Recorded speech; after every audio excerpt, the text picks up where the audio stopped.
क्या आप जानते हैं अजीम प्रेमजी का पूरा नाम अजीम हाशिम प्रेमजी है। वह एक भारतीय उद्योगपति, निवेशक और भारतीय सॉफ्टवेयर कंपनी विप्रो के अध्यक्ष हैं। वे भारत के सबसे धनी व्यक्तियों में से एक हैं और सन 1999 से लेकर सन 2005 तक भारत के सबसे धनी व्यक्ति भी थे। वे एक लोगोपकारी इंसान हैं और अपने धन का आधे से ज़्यादा हिस्सा दान में देने का निश्चय किया है। एशियाई वीक ने उन्हें दुनिया के टॉप 20 प्रभावशाली व्यक्तियों में शामिल किया है और टाइम मैगजीन ने उन्हें 2 बार दुनिया के टॉप 100 प्रभावशाली व्यक्तियों में शामिल किया है। अजीम प्रेमजी ने अपने नेतृत्व में विप्रो को नई ऊंचाइयां दी और कंपनी का कारोबार $2.5 मिलियन से बढ़ाकर $7 बिलियन कर दिया। जी हाँ, $2.5 मिलियन से $7 बिलियन। आज विप्रो दुनिया की सबसे बड़ी सॉफ्टवेयर IT कंपनियों में से एक मानी जाती है। फोर्ब्स मैगजीन ने उन्हें दुनिया का सबसे अमीर व्यक्ति की सूची में उनका नाम शामिल किया है और उन्हें भारत का बिल गेट्स का खिताब दिया है। अजीम प्रेमजी का जन्म 24 जुलाई 1945 को मुंबई के एक निजरी इस्माइली सिया मुस्लिम परिवार में हुआ।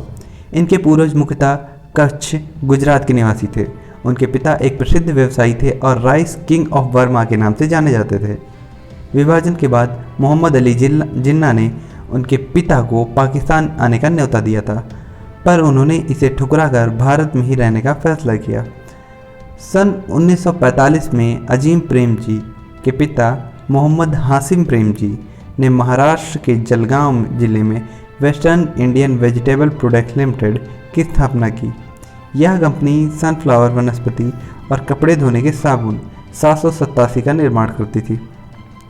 उनके पिता ने इंजीनियरिंग की पढ़ाई के लिए उन्हें अमेरिका के स्टैनफोर्ड विश्वविद्यालय भेजा, पर दुर्भाग्यवश इसी बीच उनके पिता की मौत हो गई और अजीम प्रेमजी को इंजीनियरिंग की पढ़ाई बीच में ही छोड़कर भारत वापस आना पड़ा।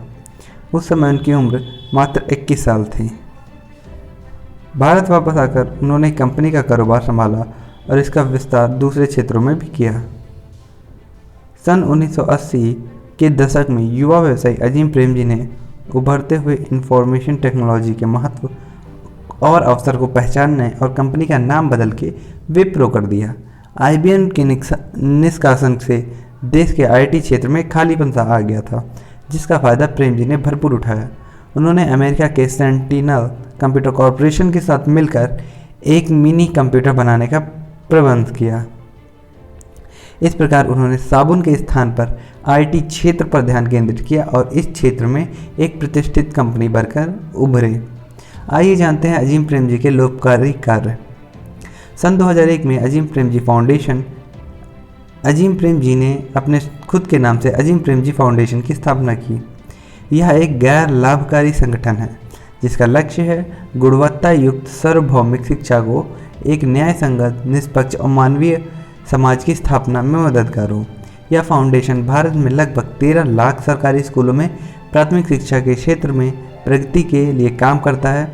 यह संगठन वर्तमान में कर्नाटक, उत्तराखंड, राजस्थान, छत्तीसगढ़, पौंडीचेरी, आंध्र प्रदेश, बिहार और मध्य प्रदेश के सरकारी स्कूलों के साथ मिलकर कार्य कर रहा है।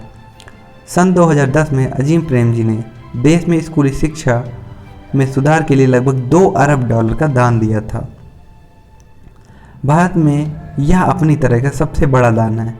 कर्नाटक विधानसभा के अधिनियम के तहत प्रेमजी विश्वविद्यालय भी स्थापित किया गया है। जी हाँ, उनके नाम पर यह विश्वविद्यालय को स्थापित किया गया है।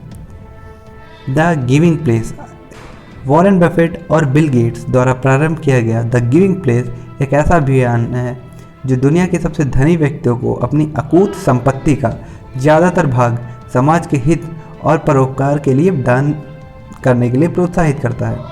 इसी बीच अजीम प्रेमजी इसमें शामिल होने वाले पहले भारतीय हैं।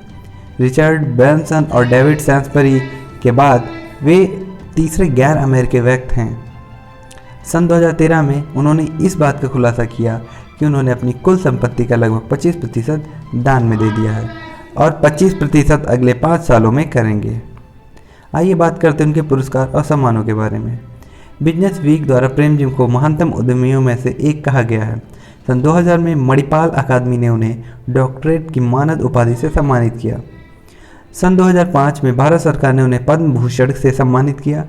सन 2006 में राष्ट्रीय औद्योगिक इंजीनियरिंग संस्थान मुंबई द्वारा उन्हें लक्ष्य बिजनेस विजनरी से सम्मानित किया गया।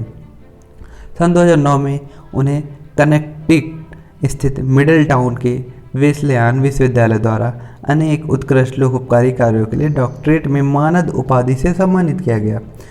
सन 2011 में पद्म विभूषण, सन 2013 में इकोनॉमिक टाइम्स अचीवमेंट अवार्ड और सन 2015 में मैसूर विश्वविद्यालय ने उन्हें डॉक्टरेट की मानद उपाधि से सम्मानित किया। तो आपको वीडियो कैसा लगा कमेंट बॉक्स में ज़रूर बताइएगा। वीडियो को लाइक कर दीजिए, सब्सक्राइब कर दीजिए। जय हिंद।